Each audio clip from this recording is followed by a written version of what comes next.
O beco cheirava a lixo molhado e chuva velha. Já passava da 1 da manhã, e aquele trecho do South Side de Chicago, onde as casas noturnas, as saunas e os quartos alugados ficavam escondidos atrás de portas sem nome, vibrava com o som dos graves e o brilho dos neons, e com o tipo de risada que nunca significa nada de verdade. Os policiais passavam por aquele quarteirão do mesmo jeito que passavam por todos os outros, devagar, com os olhos apontados para outro lugar. Lawson Concaide estava no banco de trás de uma Escalade preta, no final da rua, com as luzes apagadas e o motor ligado.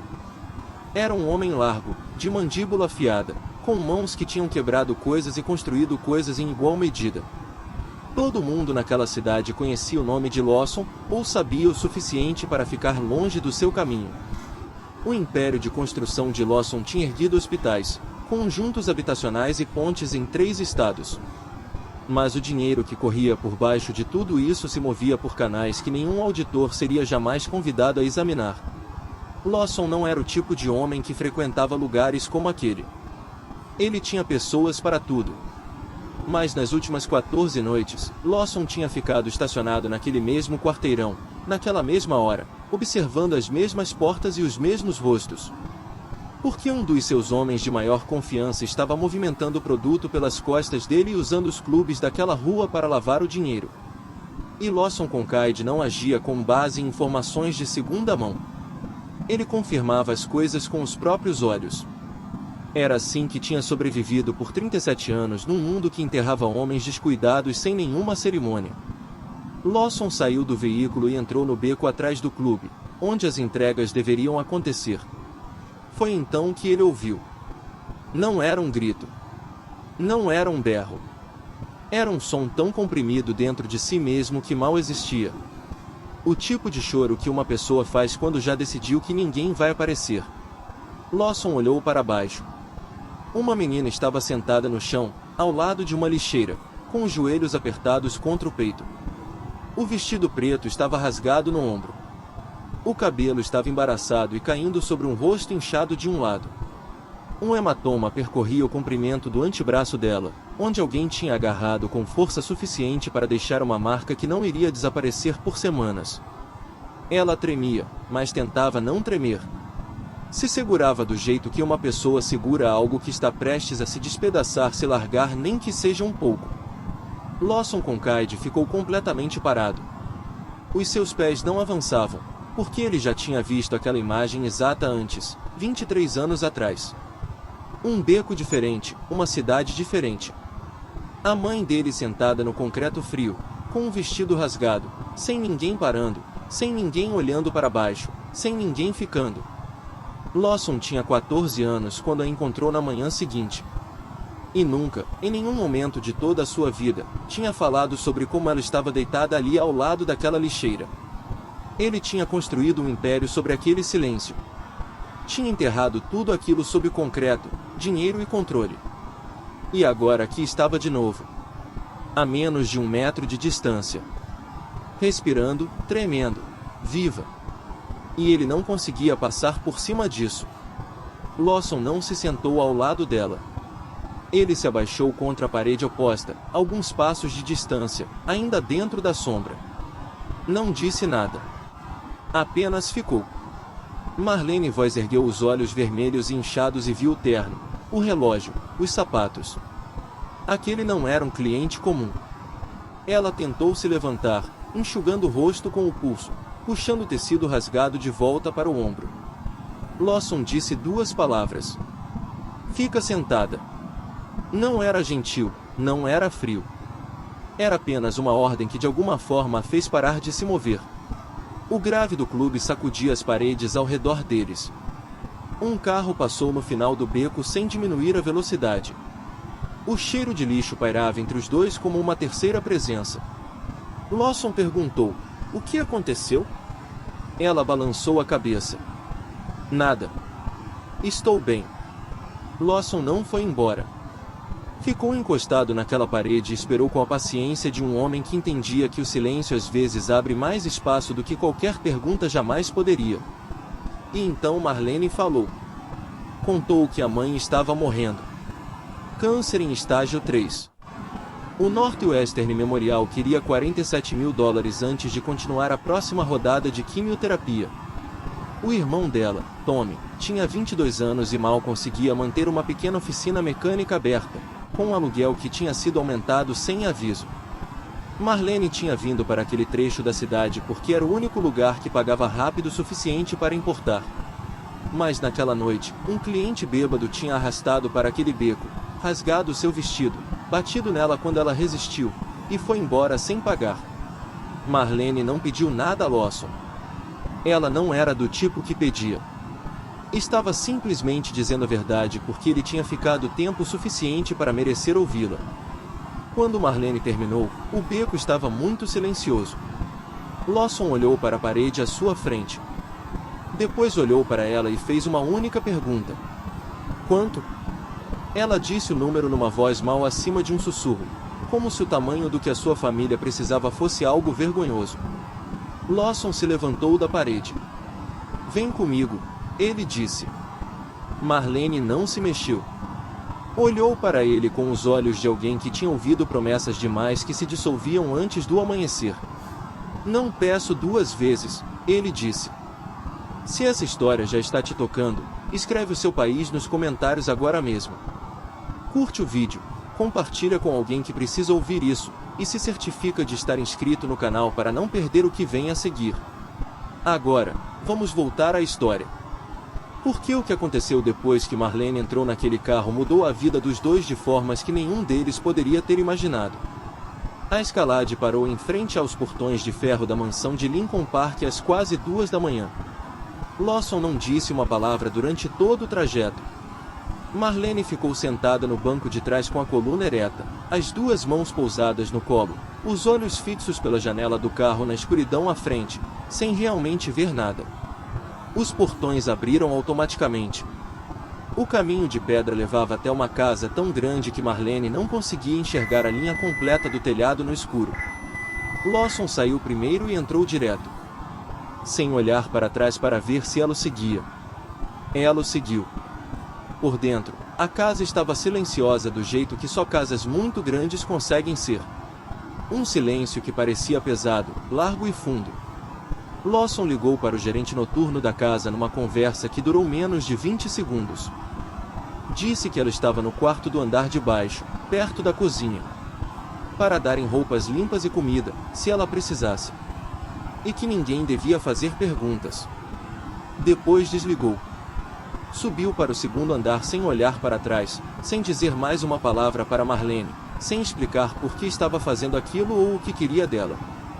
Simplesmente desapareceu pelo corredor e a deixou sozinha no corredor, com os pés descalços no chão de mármore frio. Marlene não conseguiu dormir naquela noite. Deitou numa cama mais limpa do que qualquer coisa que tinha tocado nos últimos 8 meses e ficou encarando o teto, tentando entender por que estava ali.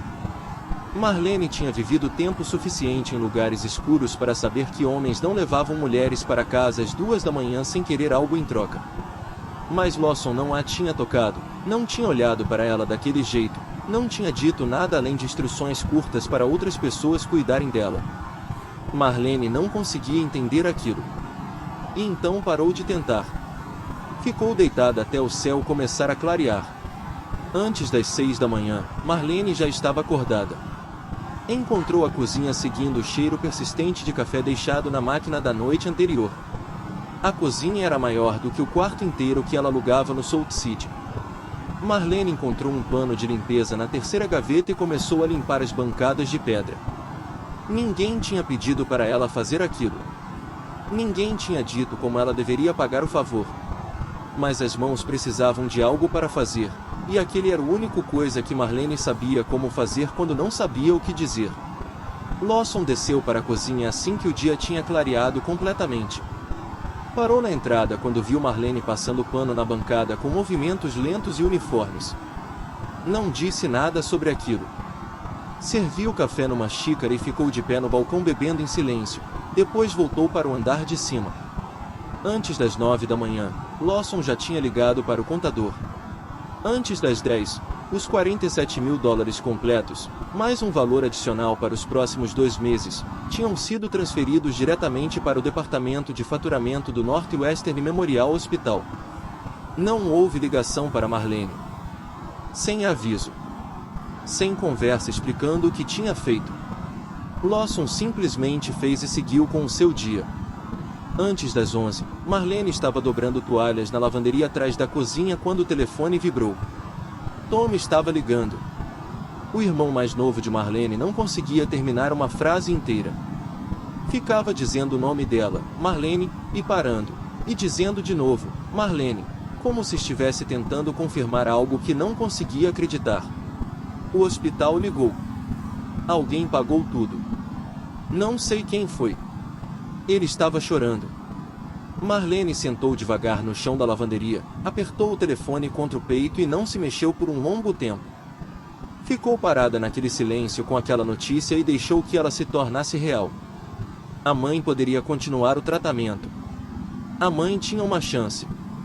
Marlene não foi procurar Lawson para agradecer com um discurso longo. Ela se levantou e voltou ao trabalho. Mas, a partir daquele dia, o jeito que Marlene trabalhava mudou completamente. Ela limpava coisas que ainda não precisavam ser limpas.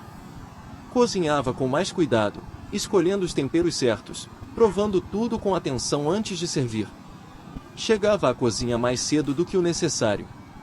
E todas as noites, quando o corpo já estava completamente esgotado, ainda assim deixava a cozinha impecável, sem uma única mancha. Não era um ato. Era real. Marlene não conhecia outra forma de dizer obrigada a não ser usando as próprias mãos para tornar aquela casa melhor. Um dia de cada vez, uma superfície de cada vez, uma refeição de cada vez, em completo silêncio. Aquela casa pertencia tanto a Lawson quanto a sua esposa, Petra Concaide. Petra tinha 39 anos, era senadora estadual em Illinois, e se movia por cada cômodo da casa como se houvesse câmeras gravando o tempo todo. Lá fora, Petra era o rosto na capa da seção política local. A mulher que cortava fitas na inauguração de escolas novas, que aparecia ao lado de órfãos em fotografias perfeitamente encenadas de caridade, que apertava a mão do governador com um sorriso que nenhum fotógrafo conseguia pegar de um ângulo desfavorável. Petra dava discursos apaixonados sobre servir a comunidade. Era muito boa em parecer admirável.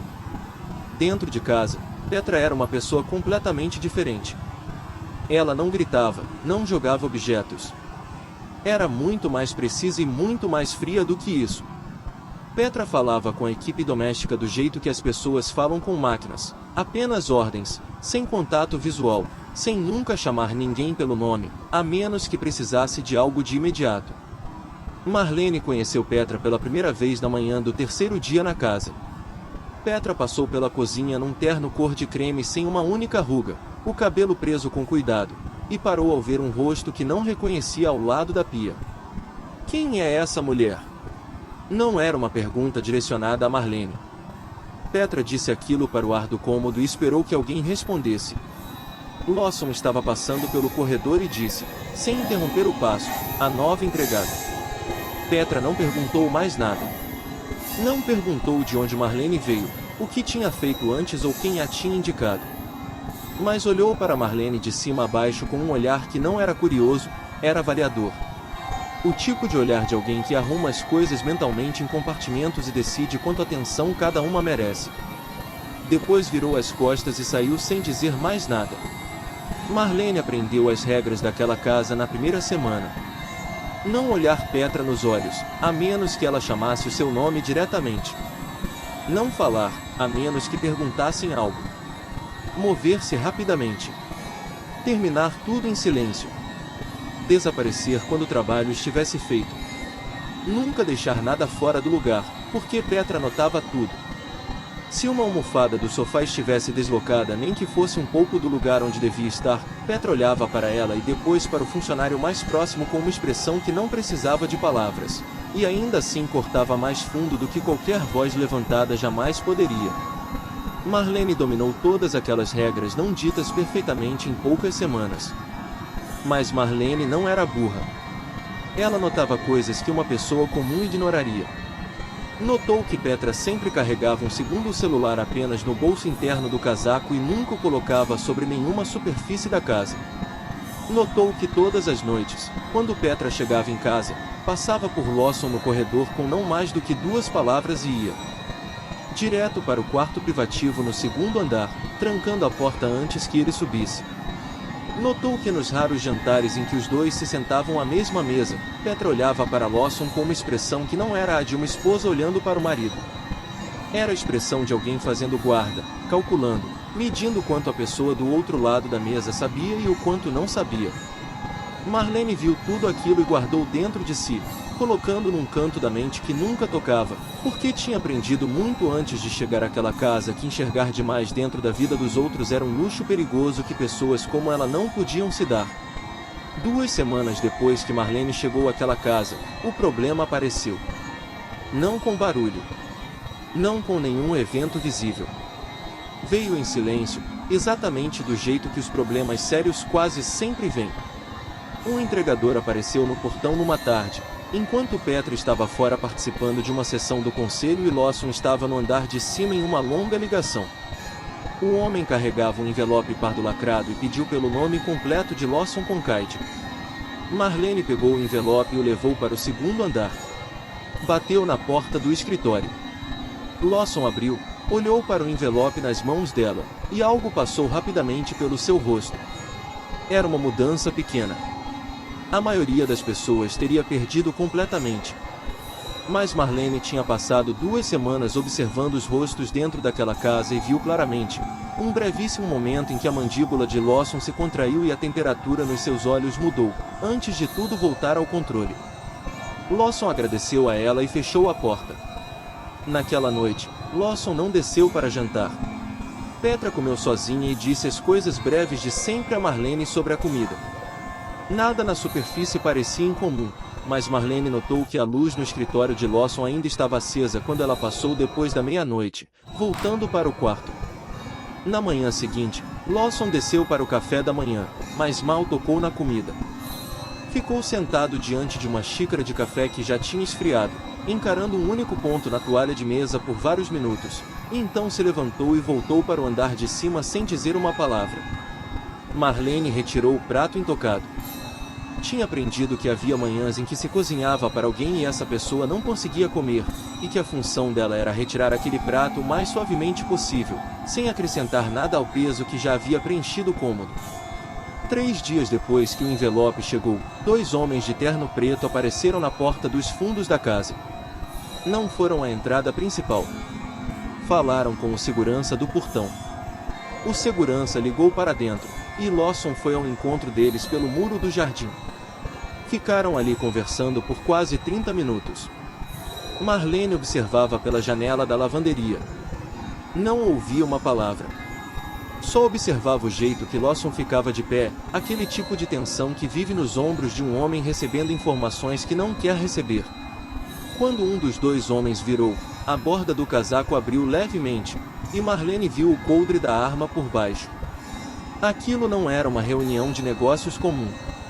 Quando Lawson voltou para dentro, caminhou pelo corredor sem ver Marlene. Não era o tipo deliberado de olhar através dela como Petra sempre fazia. Ele simplesmente não a viu. Estava longe demais dentro dos próprios pensamentos. Subiu as escadas, e a casa voltou ao silêncio. Marlene retornou à lavanderia. Dobrou camisas, passou o tecido com o ferro e deixou a casa ser o que precisava ser, circulando ao redor dela em silêncio enquanto ela fazia o único trabalho que era seu. Naquela noite, vozes atravessaram a parede. A casa era velha e grande, e o som se movia por ela nas horas tardias, quando todo o resto estava quieto. Marlene ouviu primeiro a voz de Lawson, baixa e controlada. Depois a voz de Petra, mais rápida e mais afiada. Ouviu a palavra conta repetida. Ouviu a palavra contrato. Ouviu o nome de uma empresa que não conseguiu identificar claramente através da parede. Então ouviu Petra dizer, com absoluta clareza e completa certeza, você não tem prova de nada. Depois silêncio. Marlene apertou o travesseiro sobre os 2 ouvidos e se disse com firmeza que nada daquilo era da sua conta. Ela estava ali para cozinhar, limpar e ser invisível. O que acontecia entre marido e mulher nos cômodos acima dela não tinha nada a ver com ela. Marlene se disse aquilo 3 vezes antes que o sono finalmente chegou, fino e inquieto. Na manhã seguinte, os dois tinham saído. Petra tinha uma agenda cheia de reuniões no conselho. Lawson tinha saído cedo para uma vistoria em obra. Marlene limpou os cômodos do andar de baixo, depois subiu até o escritório privativo no segundo andar, o cômodo de Petra, que ela sempre trancava à noite. Marlene entrou com o pano de limpeza e o balde de água e trabalhou da esquerda para a direita ao longo da parede, do jeito que sempre fazia. Estava passando o pano na base de uma alta estante de madeira preta que ia quase até o teto quando notou uma abertura embaixo, onde algo tinha caído para trás. Uma pasta grossa amarrada com um barbante preto. Devia ter escorregado da prateleira e caído de costas havia muito tempo, porque a parte de trás estava coberta por uma fina camada de poeira. Marlene quase a empurrou de volta sem olhar. Quase. Mas a ponta de um papel tinha se dobrado para fora. E naquela ponta ela conseguia ver claramente o nome completo de Lawson, o nome Concaide Holdings, e um número com zeros demais por trás. A mão de Marlene parou. Ela pegou a pasta. Desamarrou o barbante. Abriu sobre a mesa. Os documentos de dentro não eram fáceis de entender à primeira vista. Havia registros de transferências bancárias mostrando grandes quantias de dinheiro movendo-se entre contas que Marlene não reconhecia. Havia cartas em papel timbrado do governo com o cabeçalho formal da cidade de Chicago. Havia nomes de empresas que ela nunca tinha ouvido falar, colocados ao lado de números que pareciam conectar de volta números que ela reconhecia de papelada da casa. Marlene não era advogada. Não tinha estudado além do colégio. Mas sabia ler documentos com cuidado e seguir uma linha de um ponto até outro. Olhou para aquelas páginas por um longo tempo. 3 empresas tinham sido criadas com endereços que levavam a terrenos baldios e escritórios de registro que não existiam. Cada empresa tinha vencido contratos de infraestrutura municipal em diferentes distritos. Ou nada tinha sido construído, ou o trabalho tinha sido feito por 1/5 do custo declarado, com a diferença movida por camadas de contas empilhadas umas sobre as outras para lugares muito difíceis de rastrear. 2 dessas 3 empresas fantasmas estavam conectadas no papel a uma subsidiária inativa da Concaide Holdings, uma subsidiária que Lawson não usava há mais de 5 anos e nunca tinha oficialmente fechado. E em muitas das páginas da pasta, Marlene viu uma assinatura, uma caligrafia que reconheceu imediatamente, porque tinha visto muitas vezes nos papéis de gastos domésticos. A assinatura de Petra. Em documentos que conectavam diretamente a empresa de Lawson. Então Marlene viu mais uma linha de transferência, perto do final, ligada a um nome que tinha sido pronunciado dentro da casa em voz baixa e cuidadosa. Big Gil. O mesmo homem que Lawson tinha ficado observando na escalade por 14 noites. O fluxo de dinheiro confirmava o que o envelope pardo tinha sugerido. Petra e Gil não eram 2 ameaças separadas. Eram uma só. Marlene entendeu o suficiente. Se qualquer investigador seguisse a trilha do dinheiro, o primeiro nome que tocaria seria Concaide Holdings. Petra tinha construído aquela rede inteira de tal forma que, se tudo desmoronasse, seria o marido quem estaria de pé na frente da arma, não ela. As mãos de Marlene ficaram muito frias. Ela amarrou a pasta exatamente da forma como a tinha encontrado e a colocou de volta atrás da estante no mesmo ângulo de antes. Terminou de limpar o escritório com cuidado, cada superfície, cada canto. Pegou o balde e o pano, saiu, fechou a porta, e foi direto para a cozinha. Marlene abriu a torneira de água fria e ficou com as 2 mãos sobre o jato por um longo tempo. Não estava lavando nada. Só precisava de algo simples e real enquanto a mente estava cheia de ruído. Ficou em silêncio pelo resto daquele dia. Cozinhou o almoço, estendeu a roupa para secar, varreu os degraus dos fundos. E durante tudo aquilo, carregou uma longa conversa dentro da própria cabeça, sobre o que devia fazer e o que não devia, e qual seria o custo real de cada escolha possível. Pensou em como seria fácil ficar quieta. Se simplesmente não dissesse nada, a pasta tinha sido colocada de volta exatamente onde estava. A poeira iria se acumular de novo. Ninguém sabia que ela tinha visto. Marlene poderia continuar trabalhando todo dia, mandando dinheiro para a mãe, mantendo-se em segurança dentro daquela casa, sem nunca tocar em nada que não fosse seu. Essa era a escolha fácil. Era a escolha que qualquer pessoa na sua posição teria feito. E ninguém teria o direito de culpá-la por isso. Então Marlene pensou no beco. Pensou no homem que tinha se abaixado contra uma parede suja ao lado de uma lixeira, à 1 da manhã, sem que ninguém no mundo tivesse exigido que ele ficasse.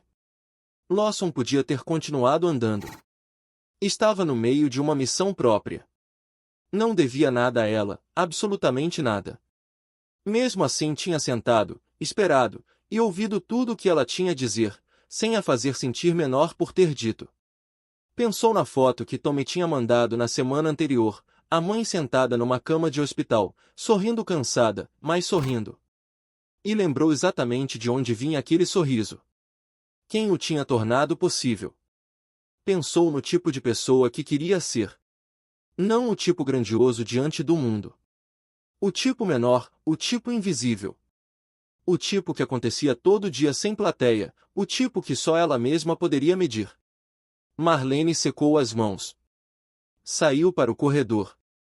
Ficou de pé no pé da escada e olhou para cima, em direção ao segundo andar, onde o corredor estava mergulhando nas sombras da tarde. Ficou ali por um momento. Depois subiu. Bateu na porta do escritório de Lawson. Ele abriu e a olhou com uma surpresa clara. Marlene nunca tinha ido até a porta dele antes. Em todo o tempo que tinha estado naquela casa, não tinha subido para o segundo andar por nenhum outro motivo além de limpar. Ela disse, baixinho, tem algo que preciso te contar. Algo que encontrei hoje. Lawson olhou para o rosto dela e viu algo ali que o fez abrir a porta mais e dar um passo para trás. Marlene entrou. Ficou de pé perto da janela e contou tudo. Começou pelo vão embaixo da base da estante, descreveu a pasta, descreveu o que estava escrito nas páginas, descreveu a assinatura que reconheceu imediatamente, e descreveu a linha de transferência conectada ao nome que os dois conheciam. Marlene foi cuidadosa, lenta e organizada. Não acrescentou uma única coisa da qual não tinha certeza. Quando terminou de falar, o escritório estava muito quieto. Lawson olhou para baixo, para a mesa, por tanto tempo que ela começou a se perguntar se tinha cometido um erro terrível. Então levantou os olhos e fez uma única pergunta: exatamente onde? Marlene descreveu a localização com precisão. Ele assentiu uma vez, devagar. Obrigado. 2 palavras. Muito planas, muito controladas, seguradas com firmeza contra o peso do que estava claramente assentado por baixo delas. Marlene virou e saiu do cômodo. Voltou para o quarto no andar de baixo e se deitou na cama estreita com o coração batendo alto no peito e os olhos bem abertos, encarando o teto. O sono não veio. Marlene ficou na escuridão, ouvindo o ritmo do próprio coração, perguntando se o que tinha acabado de fazer ia a salvar ou a destruir. E não teve resposta até amanhã. Lawson não foi até a pasta naquela noite. Fez 2 ligações num telefone particular que ninguém na casa sabia que ele tinha. A primeira ligação foi para Hal Whitaker, 42 anos, advogado corporativo, e o único amigo que ainda restava dos tempos em que os dois eram jovens estudando juntos em Detroit. Hal tinha se tornado um dos advogados mais respeitados de Chicago, e era a única pessoa no mundo que ousava falar claramente na cara de Lawson Concaide sem pesar as consequências primeiro.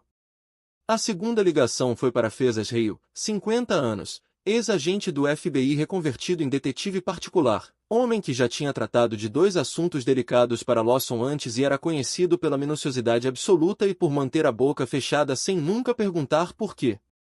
Lawson contou a ambos o que Marlene tinha relatado. Hall disse para não fazer nada visível ainda. Que não mudasse de comportamento. Que não deixasse Petra notar nada em comum.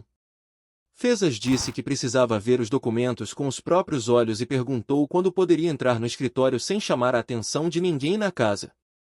Acertaram tudo pelo telefone, em silêncio, tarde da noite, enquanto a casa estava completamente escura.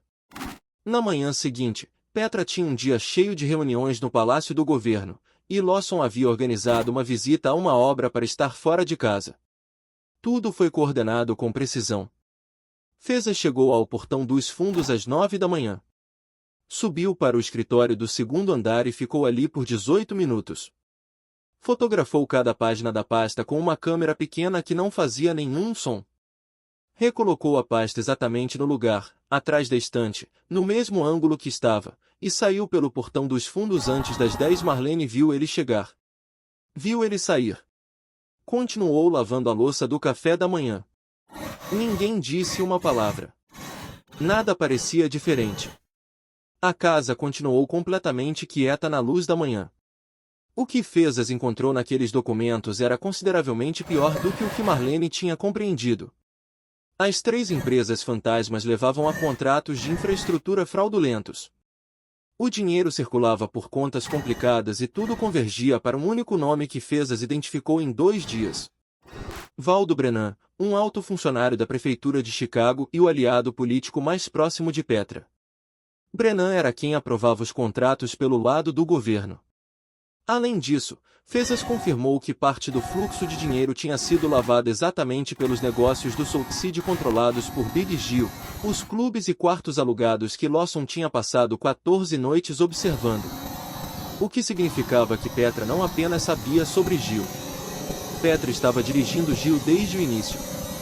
Hall revisou tudo em 2 dias. Ligou para Lawson e expôs a situação com clareza.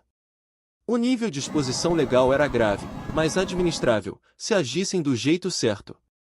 Havia apenas uma opção real que protegeria Lawson e a empresa: ir ao FBI primeiro, com o conjunto completo de documentos, antes que qualquer pessoa na rede de Petra percebesse que a pasta tinha sido encontrada e fotografada.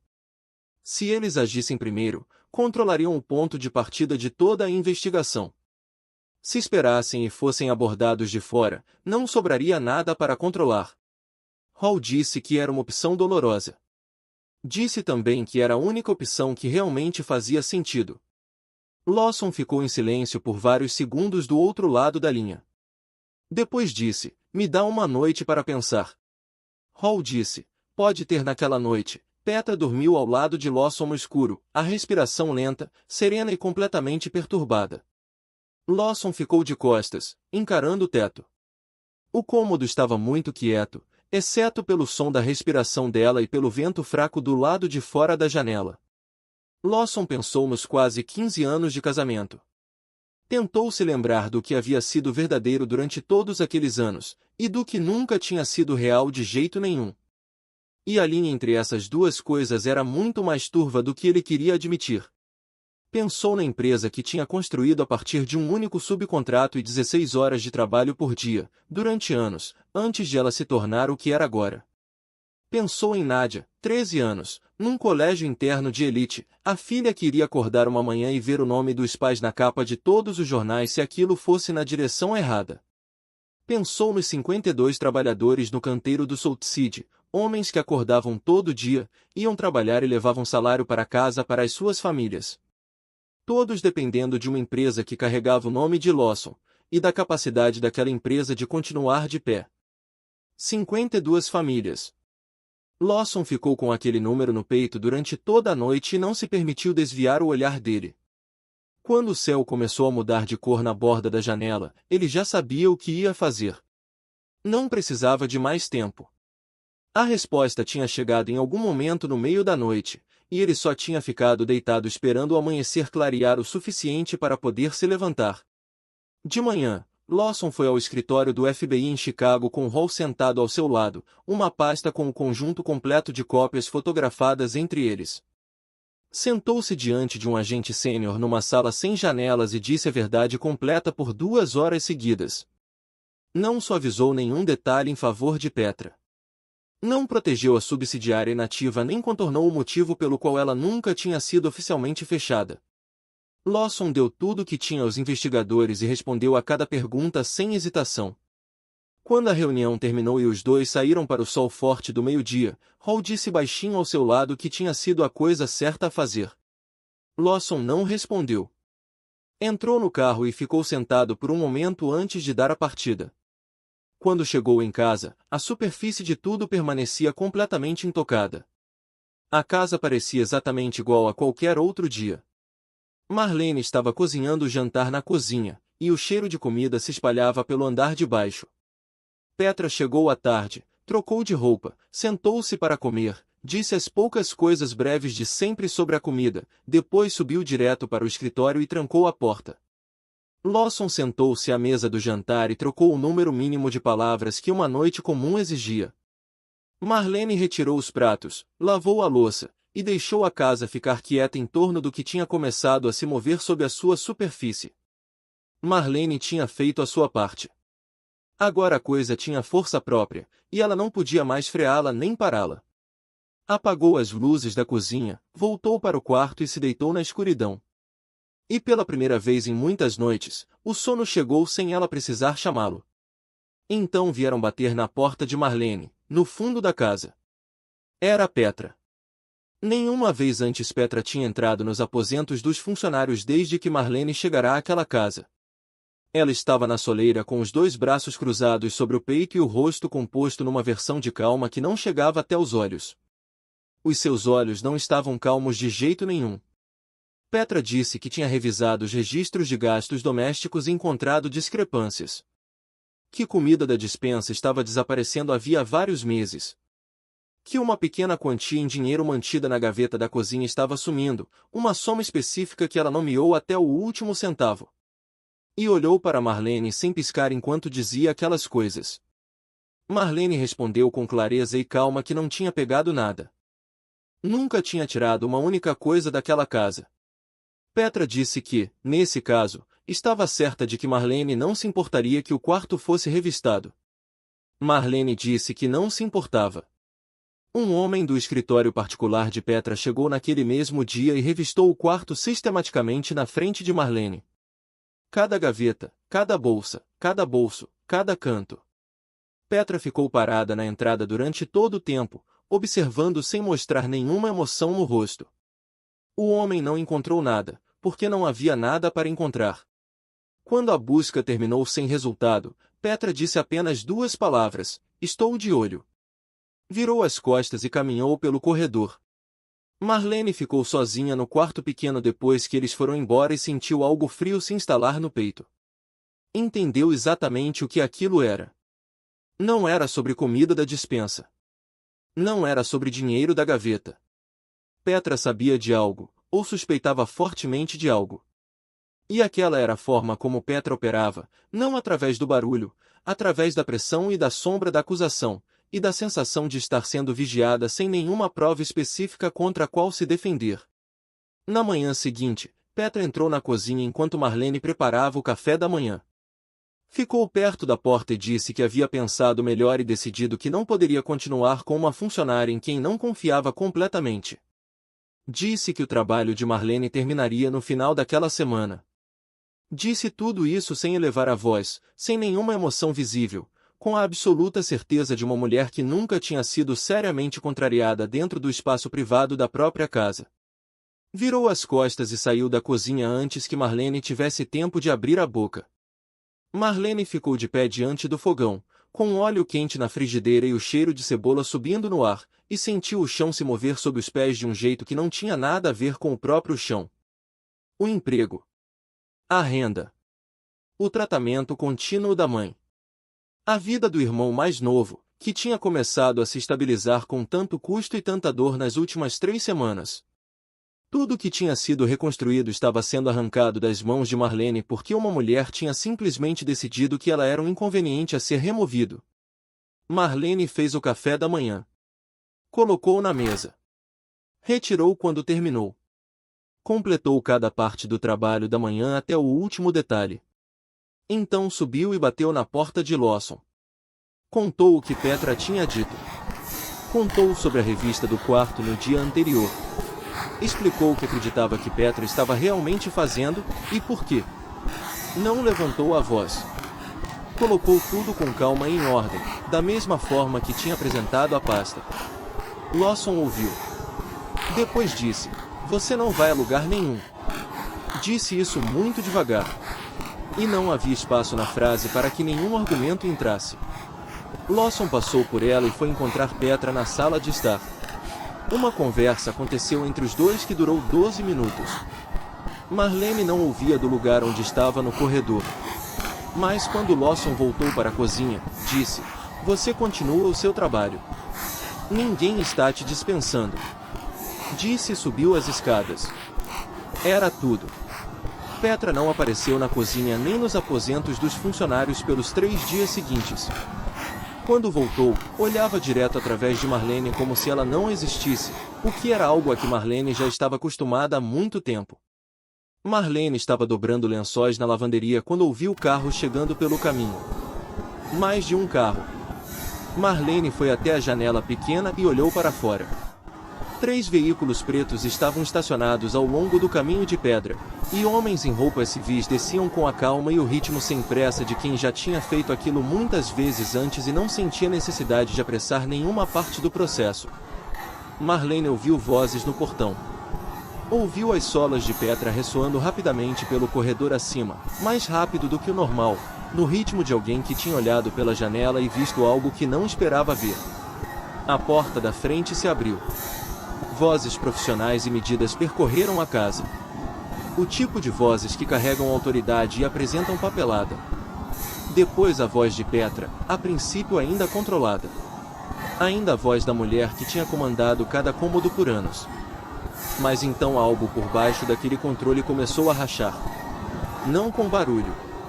Apenas a força saindo da voz ao mesmo tempo que a confiança, como se as duas coisas tivessem sido sustentadas pelo mesmo fio, e esse fio tivesse acabado de se partir. 15 minutos. Depois vieram os sons de passos se movendo juntos. Muitos pares de sapatos no piso de madeira, em direção à porta da frente. A porta se fechou. Motores deram a partida. Os carros foram embora. Então a casa ficou profundamente silenciosa do jeito que ficava apenas quando algo enorme tinha acabado de acontecer dentro dela, e as paredes ainda não tinham tido tempo de entender o que era. Marlene saiu da lavanderia devagar. Lawson estava na entrada do corredor principal, com as roupas que usava em casa, encarando a porta da frente. Virou quando ouviu os passos de Marlene. Ele parecia muito cansado. Parecia mais velho do que na manhã anterior. Ela foi. Não ficou claro se ele queria dizer que a tinham levado, ou se ela simplesmente tinha deixado de ser alguém que morava ali. Talvez as duas coisas fossem igualmente verdadeiras. Lawson caminhou em direção ao escritório, lá em cima. Marlene ficou sozinha no corredor, ouvindo a casa respirar ao redor dela no interior de um vazio novo. Menos de 1 hora depois, Lawson fez uma ligação curta no telefone particular. Marlene não ouvia o conteúdo. Só ouvia sua voz através da porta fechada, baixa, estável, durando não mais de 1 minuto. Aquela ligação era sobre Big Gil. Lawson não precisava de violência. Não precisava de longa explicação. A sua autoridade dentro daquele sistema era grande o suficiente para que uma única ligação fosse o fim de qualquer pessoa. Gil foi convocado de volta e despojado de todo o controle sobre o território do Salt City naquele mesmo dia. Sem encontro cara a cara. Sem confronto. Apenas uma ordem transmitida por um único intermediário. E em menos de 24 horas, Big Gil desapareceu do sistema como se nunca tivesse existido dentro dele. Marlene não sabia os detalhes de nada disso. Só viu Lawson sair do escritório depois da ligação e pousar o telefone sobre a mesa do corredor. E viu o rosto dele quando fez isso. Estava completamente vazio. Não vazio de sentimento, mas vazio do jeito que o rosto de uma pessoa só consegue ficar quando acabou de cortar algo que um dia foi muito próximo, e está tentando suportar o peso do espaço que aquilo deixou. Lawson passou por Marlene no corredor sem uma palavra. Ela ficou olhando para ele subir as escadas, depois voltou para a lavanderia e continuou dobrando os lençóis, porque era a única coisa que podia fazer enquanto aquela casa se reorganizava ao redor da ausência da mulher que um dia tinha governado cada canto dela. Naquela tarde, a notícia se espalhou por todo Chicago. A esposa do magnata imobiliário Concaide tinha sido presa em conexão com uma investigação sobre corrupção envolvendo contratos municipais de infraestrutura. Vans de TV estavam estacionadas em frente aos portões da mansão de Lincoln Park. Repórteres ficavam diante de câmeras com a casa ao fundo como cenário. O telefone da casa tocava a cada 20 minutos. O pessoal de segurança do portão havia sido orientado a não dizer nada e não deixar ninguém entrar. Mas um barulho daquela escala não ficava do lado de fora das paredes. Ele se infiltrava por cada pequena fresta e lentamente preenchia os cômodos com um peso que ninguém tinha pedido para carregar. 3 sócios de negócios de Lawson ligaram dentro de uma mesma hora. Nenhum ligou para oferecer apoio. Estavam com medo. O primeiro informou que todos os investimentos pessoais conectados à empresa seriam pausados até que as coisas ficassem mais claras. O segundo parou de atender ligações completamente. O terceiro ligou 2 vezes e nas 2 usou a palavra garantias sem se comprometer com nada específico. O banco agiu em 2 dias. 2 contas empresariais importantes foram sinalizadas para revisão. Um fornecedor aguardando pagamento não recebeu o dinheiro. Um empreiteiro na obra do Salt City entrou em contato com o gerente do canteiro. O gerente ligou para Lawson. O projeto de construção do Salt City estava suspenso. 52 trabalhadores chegaram ao canteiro na segunda-feira de manhã e foram mandados para casa esperar. Sem prazo. Porque não havia prazo a dar. Lawson recebeu aquela ligação enquanto estava sentado à mesa do café da manhã. Pousou o telefone. Olhou para o prato na sua frente. E não tocou em mais nada. 52 famílias. Ficou com aquele número no peito durante toda a manhã e não se permitiu desviar o olhar. 3 daqueles trabalhadores, homens mais velhos que tinham trabalhado nas obras da Concaide Holdings por mais de 10 anos, foram ao escritório principal da empresa naquela mesma tarde. Pediram para falar com alguém com autoridade. O gerente do escritório ligou para Hall ligou para Lawson. Lawson foi ao escritório guiando ele mesmo. Sentou-se diante dos 3 homens na pequena sala de reuniões perto da entrada. Eles não estavam com raiva. Estavam preocupados. Um deles tinha uma filha prestes a começar o colégio em 2 meses. Lawson disse a verdade. Disse que o projeto tinha sido pausado por uma revisão legal que não tinha relação com o trabalho em si. Disse que eles seriam pagos pelos dias já trabalhados. Disse que não podia prometer uma data de reinício, mas que podia prometer que estava lutando todos os dias para que aquilo acontecesse. Os 3 homens se entreolharam. Um deles assentiu devagar. Apertaram a mão de Lawson antes de sair. Um deles disse: "A gente sabe quem o senhor é, trabalhamos para você tempo suficiente para saber." Lawson voltou para casa com aquelas palavras no peito. Então chegou uma carta da Agência de Desenvolvimento Urbano de Chicago. A linguagem era formal e cuidadosamente escolhida, mas o significado era claro. A elegibilidade da Concaide Holdings para participar de licitações de contratos governamentais futuros estava suspensa, aguardando o resultado da investigação em andamento. Suspensão não era proibição, mas significava que qualquer novo contrato que a empresa pudesse ter vencido nos meses seguintes não poderia mais ser buscado. Paul disse que era esperado. Disse que era administrável. Mas administrável e indolor eram 2 coisas diferentes. O contador de Lawson foi à casa naquela semana e sentou-se com ele à mesa da cozinha, com planilhas impressas espalhadas entre os dois. Era um homem cuidadoso que tinha gerenciado números difíceis por 15 anos sem nunca levantar a voz. Passou pelos números devagar. Contas congeladas, projeto suspenso, suspensão das licitações, custos legais, tudo somando numa lacuna real que estava crescendo. A empresa não estava em risco de colapso, mas estava sangrando de forma constante. Marlene levou o chá durante aquela reunião e o pousou sem interromper, depois saiu depressa. Mas ouviu uma frase do contador antes que a porta se fechasse atrás de si: "Se a revisão passar de 6 meses, vamos precisar tomar algumas decisões sobre pessoal." Marlene foi para a cozinha e ficou de pé na bancada com as 2 mãos espalmadas sobre a superfície. Pensou nos trabalhadores no canteiro. Pensou nos funcionários do escritório que tinha visto entrando e saindo durante os últimos 2 meses. Pensou na palavra decisões e no que ela realmente significava quando era dita num cômodo com planilhas espalhadas sobre a mesa. Naquela noite, Marlene fez algo que nunca havia feito em todo o tempo que estava naquela casa. Depois que o jantar tinha sido retirado e a cozinha estava impecável, sentou-se à mesa da cozinha com um caderno e uma caneta e começou a escrever. Listou 12 categorias de gastos domésticos que acreditava que podiam ser cortadas imediatamente sem afetar o funcionamento essencial da casa. Estava gerenciando as contas de despesas domésticas desde que Petra foi presa, porque Lawson tinha silenciosamente passado essa responsabilidade para ela, e Marlene a tinha assumido sem reclamar nem perguntar por quê. Trabalhou pela lista com cuidado. Comparou preços de 3 fornecedores diferentes para cada item e escreveu a diferença ao lado de cada linha. Cada entrada era específica e claramente explicada. Marlene escreveu até tarde da noite. Na manhã seguinte, bateu na porta do escritório de Lawson.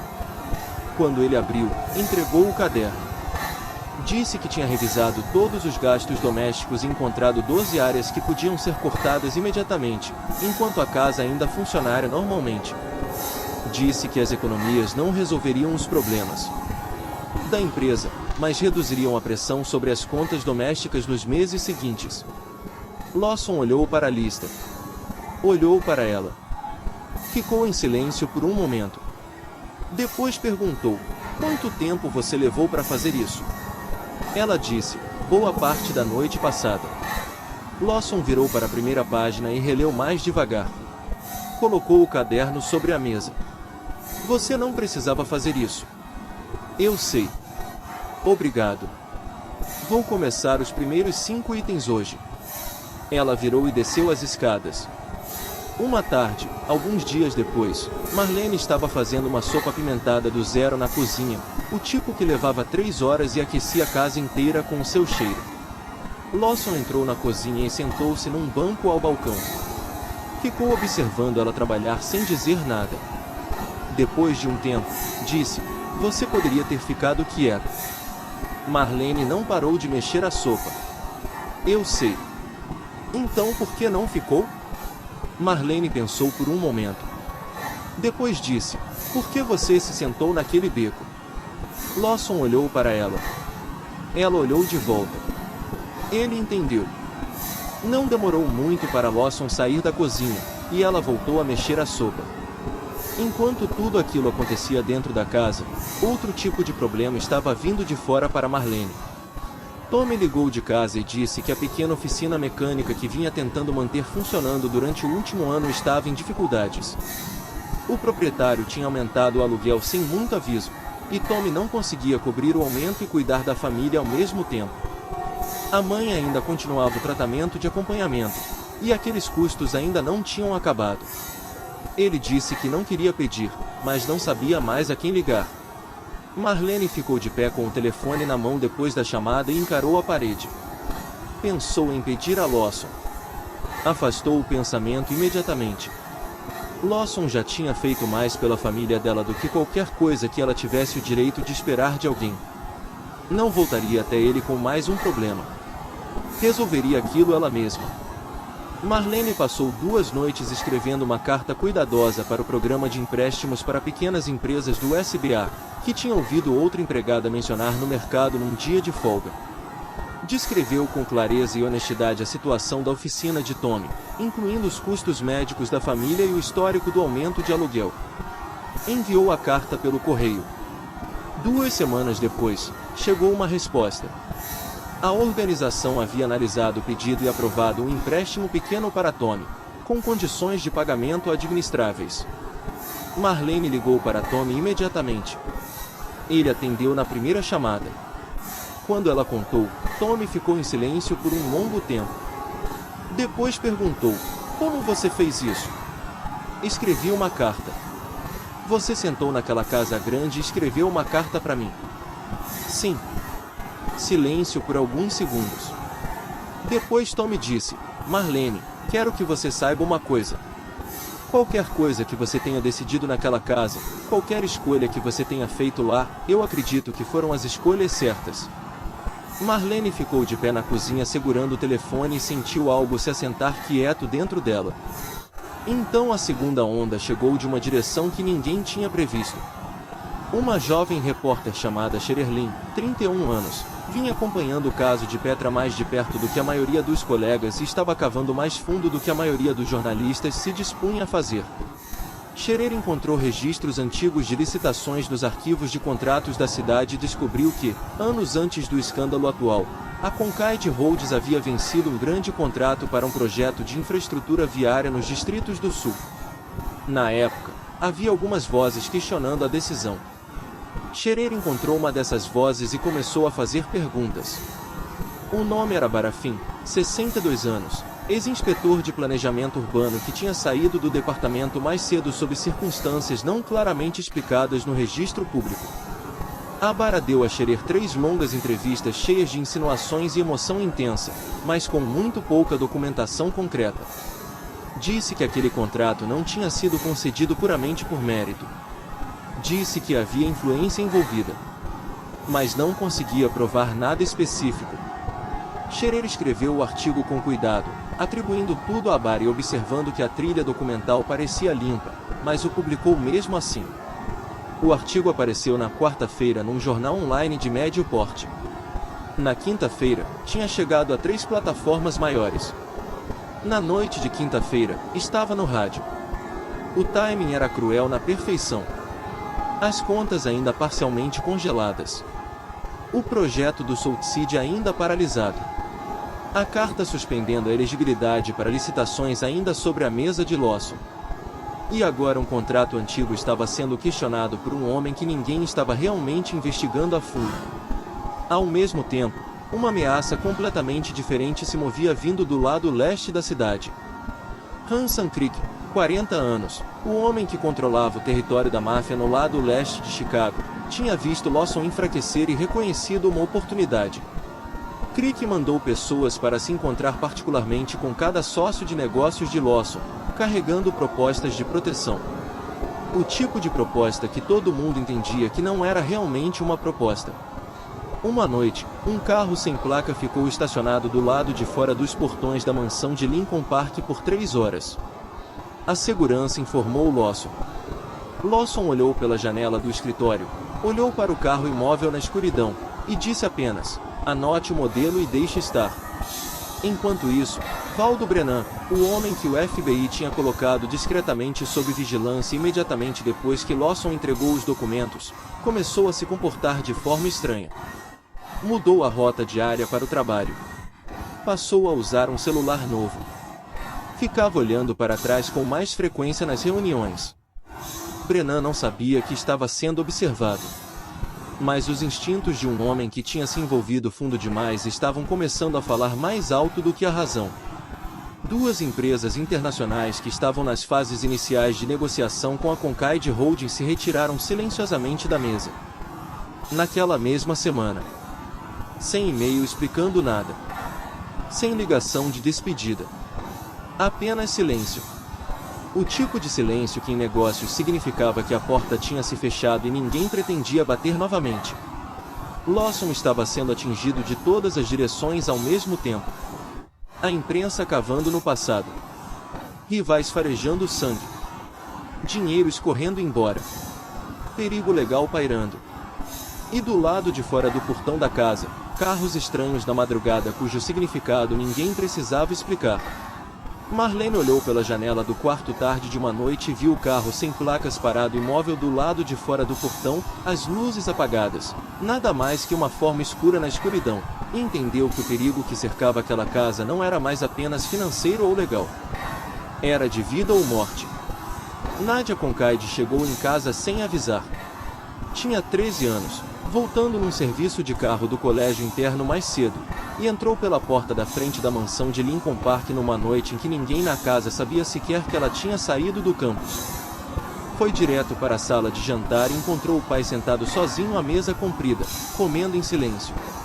Nadia pousou a bolsa no chão e sentou-se na cadeira do outro lado. Não perguntou pela mãe.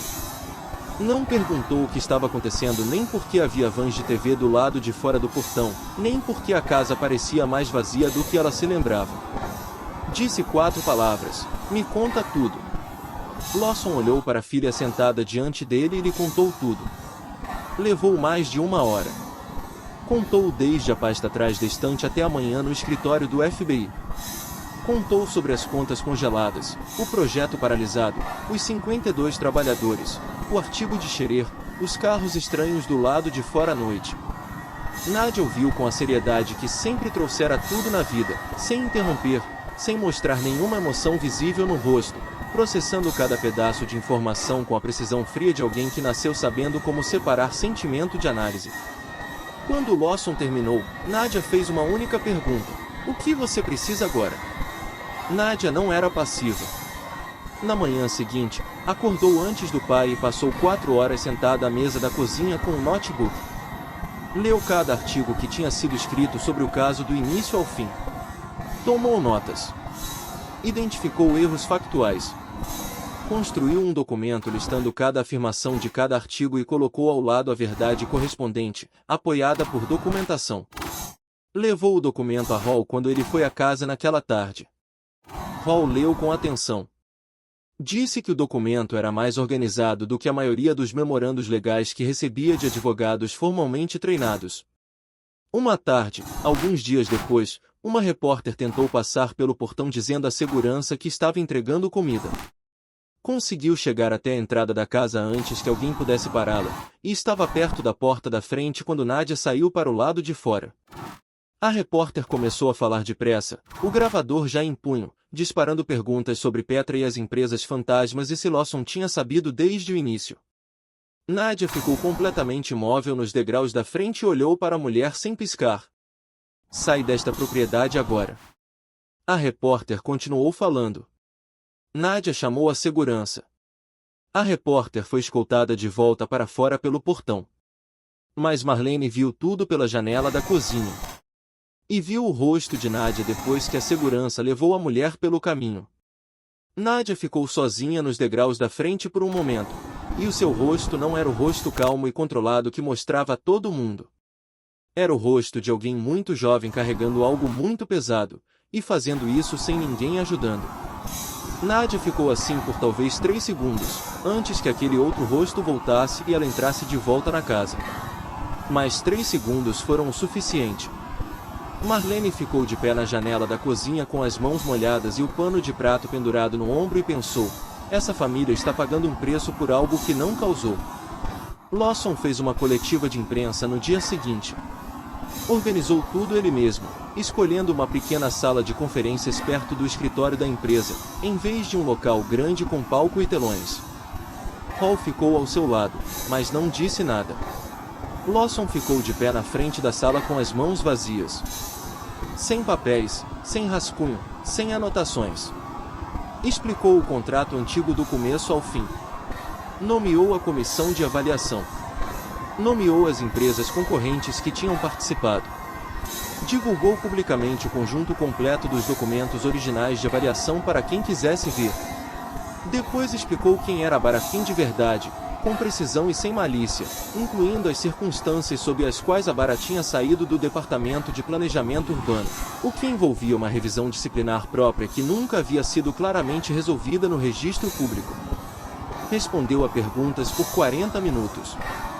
Scherer estava na sala. Fez 4 perguntas, cada uma pressionando mais forte do que a anterior.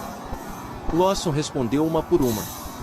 Quando Scherer insistiu num ponto específico que a maioria das pessoas na sua posição teria evitado, ele disse: é uma pergunta justa. E então respondeu de vários ângulos diferentes, sem elevar a voz nenhuma vez. Não parecia na defensiva. Não parecia com raiva. Parecia um homem que tinha ficado sem mais nada para se esconder atrás e percebido que aquele era, na verdade, o lugar mais seguro para estar. Depois da coletiva, Lawson e Hall caminharam para o carro no calor da tarde sem falar por um tempo. Então Hall disse: você sabe que surpreendeu a sala toda hoje. Lawson disse: como assim? Hall disse: você respondeu às perguntas que ninguém achava que você ia se oferecer para responder. A maioria dos homens na sua posição teria desviado de 3 delas e ninguém teria culpado. Lawson entrou no carro. Disse: evitar tudo foi o que colocou minha família nessa situação em primeiro lugar. Hall olhou para ele. Assentiu devagar e não disse mais nada. Scherer escreveu o artigo de acompanhamento naquela mesma tarde. Era uma jornalista cuidadosa e reportou o que os documentos mostravam e o que tinha sido dito. O artigo não era uma retratação, mas era honesto. E honestidade tinha uma textura diferente do barulho, e as pessoas sentiam a diferença quando estavam realmente prestando atenção. Muitos dos jornalistas que tinham amplificado o artigo original começaram a revisitá-lo com uma linguagem mais cuidadosa. A atmosfera em torno do nome Concaide Rhodes começou a mudar. Não de repente, devagar, constante, de um jeito que não podia ser apontado em nenhum segundo específico. Naquela noite, Marlene bateu na porta do escritório de Lawson com um prato coberto de comida. Ele a deixou entrar. Marlene pousou o prato sobre a mesa lateral. Virou para sair. Ele disse: "Fica um minuto." Ela sentou perto da janela. Lawson contou sobre o novo artigo, o contrato antigo e o Sr. Finn. Disse que o que estavam alegando não era verdade. Marlene olhou para ele com um olhar calmo e já decidido de alguém que tinha formado o próprio julgamento há muito tempo e não precisava de mais evidências para se convencer. "Eu sei. Estou nesta casa tempo suficiente. Eu sei que tipo de homem você é." Lawson pegou o prato. Foi Valdo Brennan quem cometeu o erro que completou a cadeia de evidências. Numa tarde de terça-feira, sentado no carro particular do lado de fora de um restaurante no centro de Chicago, Brennan ligou para um número que o FBI já havia marcado. Ligou do próprio celular. A chamada durou 4 minutos. Nesses 4 minutos, confirmou o cronograma e a coordenação dos contratos das empresas fantasmas com detalhes suficientes para fechar a última lacuna na cadeia de evidências. 48 horas depois, o indiciamento formal foi concluído. Aquela evidência sólida garantia que Petra permaneceria detida e enfrentaria toda a extensão da lei, sem qualquer chance de escapatória. E então tudo começou a mudar. Não de uma vez. Não houve nenhum anúncio. Era como a maré mudando de direção, lenta, constante, impossível de apontar o segundo exato em que começou. As contas da Concaide Rhodes foram liberadas em etapas ao longo de 6 semanas. O projeto do Salt City foi autorizado a retomar. Lawson estava no canteiro na primeira manhã em que os trabalhadores voltaram. Ficou de pé ali, com os sapatos bons no chão que já tinha sido preparado, observando os 52 homens pegarem as ferramentas e recomeçarem. Ficou mais tempo do que precisava. Simplesmente ficou ali e os observou trabalhar, deixando o som de martelos e furadeiras e vozes se chamando pelo canteiro preencherem o vazio que havia morado no seu peito por meses. A comunidade do Salt City organizou um encontro por conta própria, sem que ninguém pedisse. A mulher que o liderou se chamava Dorcas Webb, 67 anos, nascida naquele distrito, tendo vivido cada versão dele ao longo de muitas décadas. Dorcas tinha acompanhado de perto o projeto de construção desde o primeiro dia, assistiu pararem, assistiu recomeçarem, e leu tudo o que tinha sido escrito sobre Lawson na imprensa. Ela tinha formado o próprio julgamento claro sobre tudo aquilo. O salão comunitário estava lotado quando Lawson chegou. Trabalhadores do canteiro vieram com as famílias. Moradores antigos sentaram nas fileiras da frente. Jovens ficaram de pé nos fundos com os braços cruzados. Dorcas falou primeiro. Falou sobre o sistema de água que a Concaide Holdings tinha instalado 4 anos antes e que ainda funcionava toda manhã quando os moradores abriam as torneiras. Falou sobre a rua que as crianças do bairro usavam para ir à escola. Falou sobre o que significava um trabalho real e duradouro chegar a um lugar que havia sido ignorado por anos por políticos que traziam câmeras mas nunca traziam compromisso. Dorcas disse: "A gente sabe o que esse homem fez por nós. A gente não precisa de nenhum jornal para nos dizer." O salão ficou muito quieto quando ela disse aquilo. O tipo de silêncio que significava que as pessoas estavam ouvindo com mais do que os ouvidos. Durou até ela sentar. Lawson se levantou e não tinha nada nas mãos. Olhou para as pessoas na sala e falou diretamente com elas. Disse o que tinha acontecido nos últimos meses. Disse o que tinha sido realmente difícil e o que tinha causado dano à empresa. Pediu desculpas pelas semanas em que o trabalho tinha parado e as famílias daquele bairro tinham sentido aquilo de formas diretas e reais. Disse que o projeto seria concluído nas especificações, até o último detalhe. Então sentou. O silêncio que se seguiu durou alguns segundos. Depois o salão deixou de ser silencioso. Nadia sentou ao lado do pai naquele momento de silêncio e tomou a mão dele. Lawson segurou a dela de volta. Era suficiente. Um jovem do bairro gravou parte do encontro no celular e compartilhou online naquela mesma noite, sem nenhum plano específico. Espalhou-se devagar a princípio, depois mais rápido, não porque algo dramático acontecia no vídeo, mas porque parecia verdadeiro. E a verdade era raro o suficiente numa temporada cheia de barulho que, quando as pessoas a viam, paravam, olhavam 2 vezes, e então compartilhavam com mais alguém. Em uma semana, as empresas internacionais se manifestaram oficialmente, retomando o contato. O FBI enviou confirmação formal por escrito de que a Concaid Holdings não estava implicada na investigação. Tudo se assentou. A casa voltou ao próprio ritmo, mais devagar, mais leve, sem o telefone tocando a cada 20 minutos ou carros estranhos parados do lado de fora do portão à noite. Numa noite quieta, Lawson estava sentado no banco ao balcão da cozinha enquanto Marlene limpava depois do jantar. Ficou sentado ali com uma xícara de chá à frente e ficou em silêncio mais tempo do que o usual. Não o tipo confortável de silêncio, o tipo que pertence a alguém escolhendo as palavras. Então disse, os olhos não nela, mas baixados para o chá, eu sei que você nunca foi com ninguém. Marlene parou de se mover. O pano na mão ficou imóvel sobre a bancada. O corpo inteiro se enrijeceu. Lawson continuou, ainda olhando para o chá. Fezas não investigou só a Petra. Eu pedi que ele fizesse verificações de antecedentes de todos na minha casa, incluindo você. O silêncio entre eles ficou denso. Então ele disse, 8 meses no distrito. Nenhum cliente confirmado tendo estado com você. Você recebia dinheiro por tempo, por conversa, por companhia, mas nunca subiu com ninguém. Jolene, a mulher que tocava o lugar, confirmou que você era a única que nunca ia. Você vivia de gorjetas e taxas de mesa. Justo o suficiente para as contas da sua mãe. Não o suficiente para a próxima rodada. Marlene ficou de pé com as costas para ele. Não se virou. Os ombros de Marlene começaram a tremer levemente, o tipo de tremor que ela tinha passado a vida inteira tentando conter sempre que o mundo tocava o lugar que mais cuidadosamente escondia. Era a mesma imagem da primeira noite no beco. Ombros tremendo, cabeça curvada, tentando manter tudo dentro. Lawson continuou falando, e a voz dele não mudou em volume, mas mudou em peso.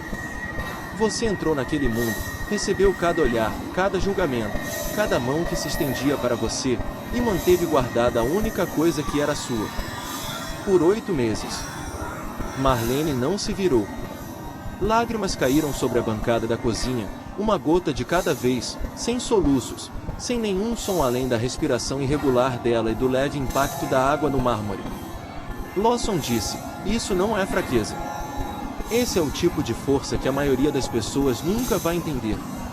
A cozinha estava muito quieta depois disso. Lawson não se levantou, não andou até mais perto dela, não a tocou. Simplesmente ficou sentado ali no banco com o chá e deixou a verdade que acabará de ser dita existir no espaço entre os dois, sem tentar torná-la menor ou maior do que era. Marlene ficou ali por um longo tempo de costas para ele, deixando as lágrimas caírem sem as enxugar, porque algumas coisas tinham ficado escondidas tempo demais. E quando finalmente eram vistas pela pessoa certa, precisavam ser deixadas em paz por um momento antes que qualquer um tentasse dizer mais alguma coisa. Uma semana depois. A varanda do 2º andar, de noite. As luzes de Chicago cintilavam ao longe como 1 milhão de velas que alguém havia esquecido de apagar. Lawson estava sentado na cadeira da esquerda. Marlene estava sentada na cadeira da direita. E entre eles estava o espaço que os dois tinham aprendido a não preencher com palavras desnecessárias. Então Marlene falou. Tem algo que eu não te contei sobre aquela noite no beco. Lawson olhou para ela. Marlene manteve os olhos fixos direto à frente, na escuridão ao longe. Eu não estava lá por acidente. Marlene contou tudo. Disse que tinha reconhecido a Escalade Preta desde a terceira noite. Tinha visto o carro pela janela do segundo andar do clube onde trabalhava, onde sentava com clientes, conversava com eles, os mantinha à mesa tempo suficiente para gastar dinheiro em bebidas, sem nunca subir com ninguém. Aquele carro estava naquele trecho por muitas noites seguidas. Luzes apagadas, motor ligado, ninguém entrando ou saindo. Não era o carro de um cliente comum. Marlene perguntou para outra menina que trabalhava lá. A menina reconheceu o tipo de veículo que a organização Concaide usava. O nome de Lawson Concaide chegou aos seus ouvidos. Marlene passou 11 noites observando pela janela. Anotou o horário que ele chegava, o horário que ele saía, os seus hábitos. Viu o jeito que ele olhava para as meninas na rua. Não era com os olhos de um cliente. Não era o tipo de olhar que Marlene tinha se acostumado a receber de homens durante aqueles 8 meses. Era outra coisa. Era algo ferido. Marlene decidiu que, se havia uma pessoa naquele mundo capaz de tirá-la de onde estava, essa pessoa estava sentada naquele carro. Na 14ª noite, ela escolheu o beco por onde ele passaria para entrar pelos fundos do clube. Sentou-se ao lado da lixeira. O vestido rasgado era real. O hematoma no braço era real. As lágrimas eram reais. A mãe estava realmente morrendo. Tom estava realmente em dificuldades. Tudo o que te contei era verdade. Cada palavra. Marlene fez uma pausa. Mas eu escolhi que você me visse. Silêncio na varanda. O vento chegou suave do lago Michigan trazendo um traço de frio. Lawson perguntou: "Você sabia que eu pararia?" Ela disse: "Não. Eu esperava." Ele perguntou: "Por que achava que eu faria isso?" Marlene ficou em silêncio por um momento.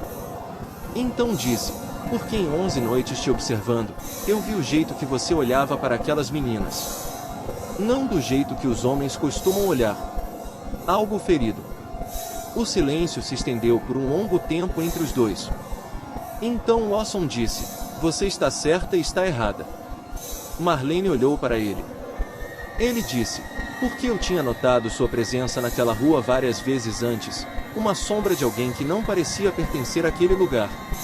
Mas só foi quando te vi naquele beco que eu realmente vi o seu rosto." Depois Lawson fez algo que nunca havia feito com ninguém nos seus 37 anos de vida. Contou sobre a mãe. "Minha mãe morreu num beco em Detroit quando eu tinha 14 anos. O mesmo trabalho que o seu. Ninguém parou por ela também. Fui eu que a encontrei de manhã. Ela estava deitada ao lado de uma lixeira. O vestido rasgado. O cabelo embaraçado." Lawson parou.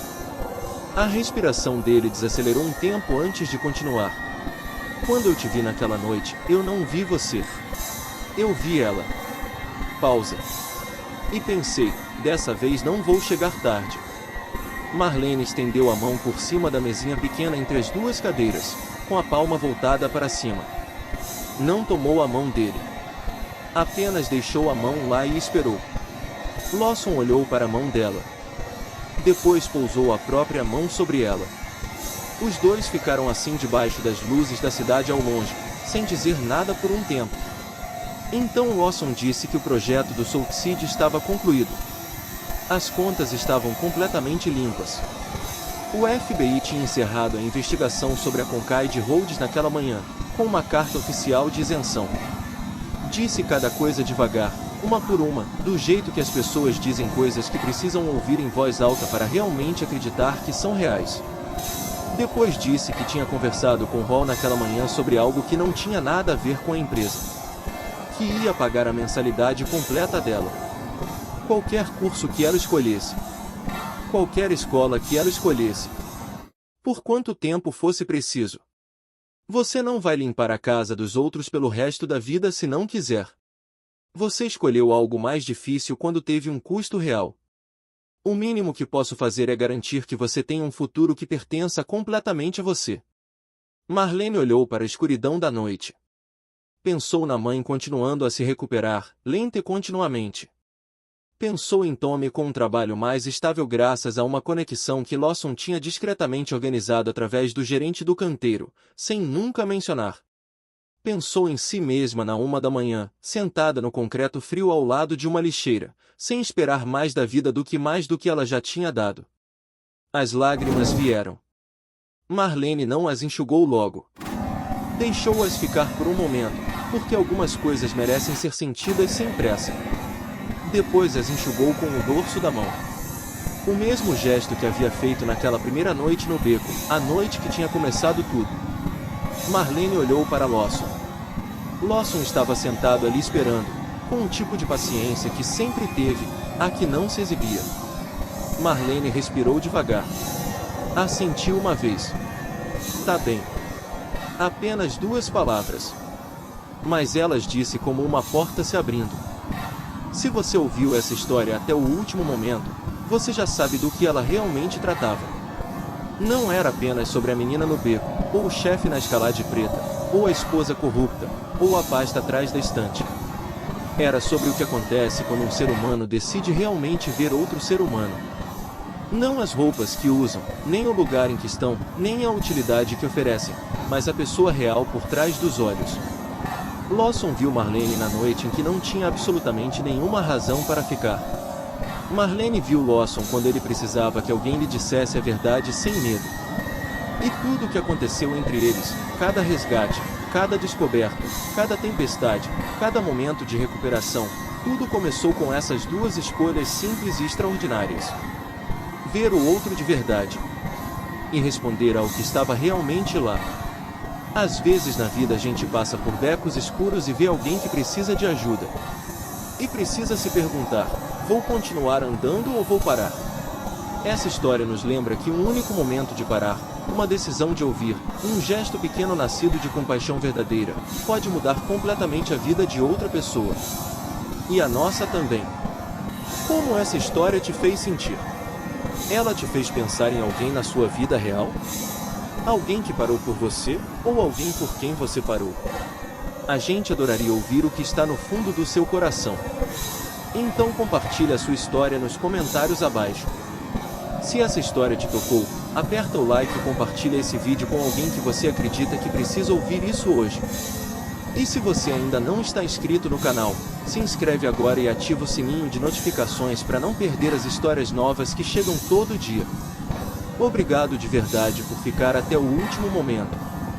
Desejamos a todos que estão assistindo muita saúde, uma vida cheia de alegria e paz em cada dia. Até logo, e até o próximo vídeo.